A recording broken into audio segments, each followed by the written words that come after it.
Good afternoon, everybody, and I'm here today with Nash Maoneni, also known as the lead singer of the band Flying Bantu. Yes.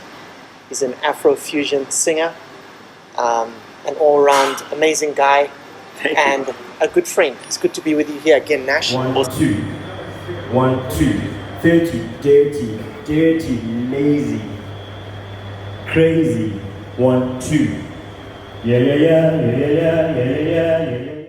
Before we kick off doing things a little bit differently, I'm wearing Zimbabwe Sables jersey today, and I just want to give a shout out to Hilton, Mudaraki, and all the Sables teams. Good luck, guys. I know you're getting back out on the park again. You're getting vaccines, and Hilton tells me that you're well on track to hopefully qualifying for the World Cup. So good luck, guys. Nash. Yo. This is about you. So, I'm worried. I just want to get a little bit into who Nash is. So maybe we can start with, what inspired you as a youngster, to get into music. Where did it start? Yeah. Thanks, man. Thank you so much. Nice to be here with you too. What inspired me? It started quite early. It was a rhythm. It was in primary school. I think I was about 6 years old, and I joined the percussion band. My old man always played mbira while I was growing up, so that was always there. I always say that our dining room was like a perpetual dance floor because we played mbira, we played drums. So maybe that's where it started, and I don't even remember when that was. Pretty special. And so obviously the band that you formed is called Flying Bantu, and Yes. it's resident here in Victoria Falls. Yes. And can you tell us a bit about how you got the band together and what the inspiration was to call it Flying Bantu? Yeah, sure. The universe conspired there. Many things connived for it to happen, for the band to come together. Years ago, while I was still a youngster, I joined a band that was called Chicken Bus. Actually, I was part of the founding members of that. It was a different band before, and then it became Chicken Bus. And in that band, I met a young guitarist called Mkela Moyo. We call him Kela. He's an amazing artist. And after that band broke up, we remained friends. It was a bit loose, but we remained mates. And when the time came, and I thought, time to create something else. He was the first one that popped into my mind, and I dialed him up. I said, "Hey, man, how about we get together and do something? Come to my house, bring some musicians. Let's meet, let's gel, let's see what we can do." And he came forward with a few guys. And out of a bunch of them, a few guys remained, and that's how Flying Bantu came to be.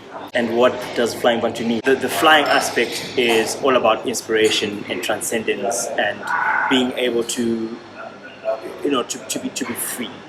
That's what I associate flying with. It's just this freedom, this ability to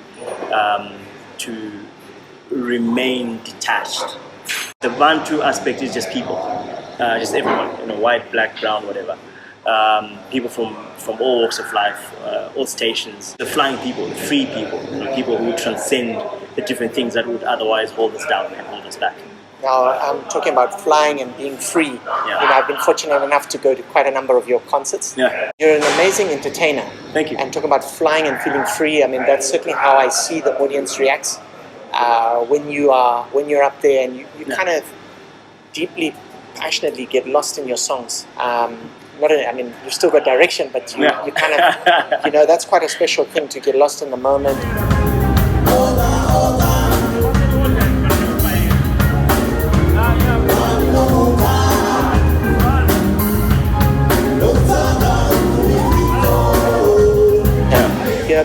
The music that you make and the lyrics that you use, are those lyrics all inspired by yourself, or do you collaborate with other singers, or how does it work?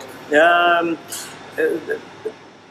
lyrics, I pretty much come up with them, or they find me somewhere somehow, and they're all about mainly real experiences, spiritual, emotional, real things that happen, or real things that happen in here. The band comes up with the music again with Amkela.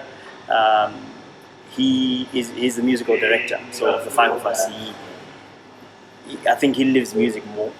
He's definitely a very talented guy, and with him we work together on the music, and he contributes a lot towards that. Now, Nash, one of the things I wanted to ask you, because you guys are extremely talented, you've got an amazing band, but there are a lot of talented bands coming out of Zimbabwe, which I'm seeing. Yeah. And I sometimes wonder to myself how difficult it must be to break onto an international stage. Yeah. What does that take? There has to be the right amount of exposure, which is who's in the crowd, who's watching you, who's listening to you, who's promoting your music, what the team that you've got around you, who's managing you, how they're plugging you in, because there's a whole industry, and luck alone is not enough, so definitely talent and the right organization around you gets you to where you need to be. You're planning for a gig tonight. Yeah. What are we expecting? Yeah. Well, it's the first gig that we have done here in a very long time. Due to lockdown, due to everything that's going on. So it's pretty cool. It's pretty special. It's meeting our friends again in that way. Friends or fans, thin line. And tonight is just intimate. It's small. It's very laid back. It's a lot. Hopefully, it's going to be expressive emotionally. I'm sure, having been starved of music for some time, the residents of Victoria Falls can't wait to get back out to support their home band. Yeah. And obviously in this venue, it's the River Brewing Company. Yes, home of the Flying Bantu ale. Exactly, so I was just going to talk about that, and Yes. that's one of my favorite ales. Nice. So how did that come about? How did you get a craft beer to be called after you? It's about that organization around you and the people who believe in what you're doing. And I guess it took a lot from the River Brewing Company side as well to say, well, let's name a beer after these guys, because what if you name a beer after the band and the band is not there tomorrow? What does that mean? So I guess they believed in what we're doing and believe that we're here to stay. And then just relationships. It's a small town, and we want to fly together. We walk shoulder to shoulder. We pull this thing forward together. So if we can cross-pollinate and marry the two ideas, even better. The more the merrier. Very cool. Now, you've played here in Victoria Falls, but you've played in a lot of places. South Africa, Zimbabwe, and I think other places as well. Yeah. Is there a particular gig that you did that really sticks in your mind, or Yes. something that happened? Many things happened, and some things we'll talk about later. But a gig that stands out, or that stood out, was one of the last festivals we played in South Africa, down close to Cape Town. A little festival called Up the Creek, and it is very intimate, very musical. One of the last remaining outposts for real music. Not saying anything about DJs. I'm just saying, let's play some instruments. And this gig was electric. The feeling was warm. It was beautiful. The people were responsive, yet they were giving. They sparked it. We sparked it. It was an explosion and a celebration like I just hadn't experienced before. It was good. Thank you, Up the Creek. That's awesome to hear, and I'm sure they'll be so happy to hear that. Nash, just to kind of finish off, what resonates for you going forward? Where do you wanna be? What's the plan? Yeah, I checked recently, and turned out I was 37 years old. Which is something that crept up on me, and I'm sure that is nothing. That's a drop in the ocean for how old you can get, but. Definitely, I feel like there are things to achieve, things that I want to do.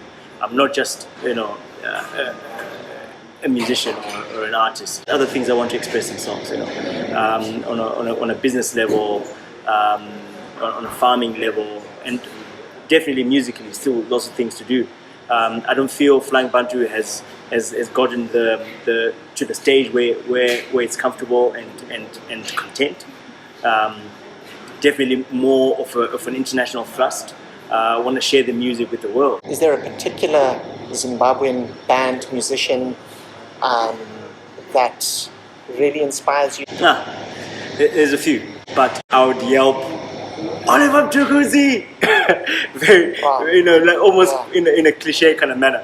But it's because the guy he was a beautiful human being. Yeah. And his music broke so many boundaries that you can't help but lean on it, or lean into it. So Oliver, for sure. Yeah, I'm a big fan of his, and may he rest in peace. Yeah.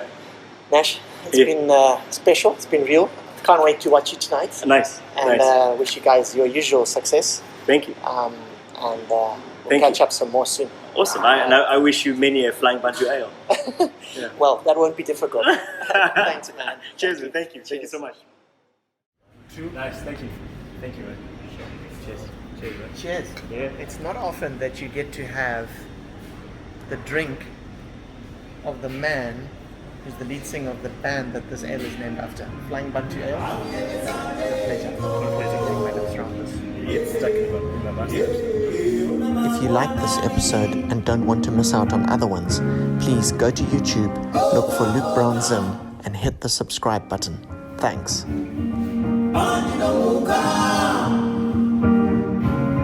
No time.